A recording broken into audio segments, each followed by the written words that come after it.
પીહુને દાદાજી ખૂબ વાલા. દાદાજીની પાસે બેસીને પીહુ દરરોજ હોમવર્ક કરે.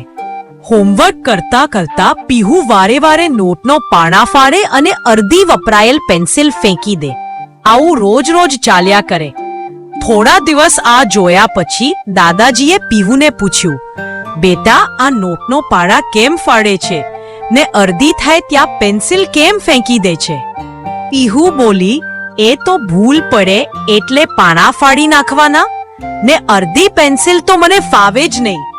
દાદાજીએ કહ્યું, ના બેટા, અડધી પેન્સિલથી તો હજી ઘણું હોમવર્ક થઈ શકે, આમ એને ફેંકી ન દેવાય. પીહુએ કહ્યું, પણ દાદા, એ નકામી થઈ ગઈ કહેવાય, આથી હવે નવી પેન્સિલ લેવાય ને? દાદાજીએ સમજાવ્યું, ના બેટા, આમ કાગળ અને પેન્સિલનો બગાડ ન કરાય. તને ખબર છે એને બનાવવા માટે કેટલી વનસ્પતિઓ કપાય છે? વનસ્પતિઓ? પીહુ નવાઈભેર પૂછ્યું. હા, દાદાજીએ તેને સમજાવતા કહ્યું, આ કાગળ અને પેન્સિલ બનાવવા માટે વનસ્પતિઓનો જ ઉપયોગ થાય છે.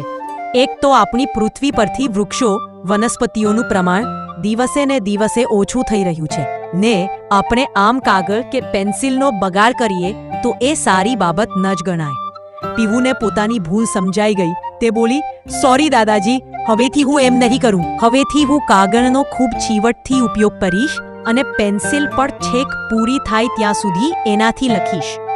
દાદાજીએ રાજી થઈતા કહ્યું, શાબાશ બેટા, આ જ વાત અને વનસ્પતિઓનું મહત્વ તું તારા મિત્રોને પણ સમજાવજે. હા દાદાજી, પીહુએ હસીને કહ્યું, મારી ડાહી દીકરી.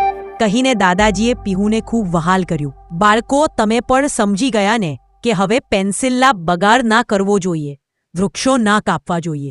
આપણે જે શ્વાસ લઈએ છીએ તે ઓક્સિજન વૃક્ષો આપે છે, એટલે વૃક્ષોનું જતન કરવું એ આપણી નૈતિક ફરજ છે.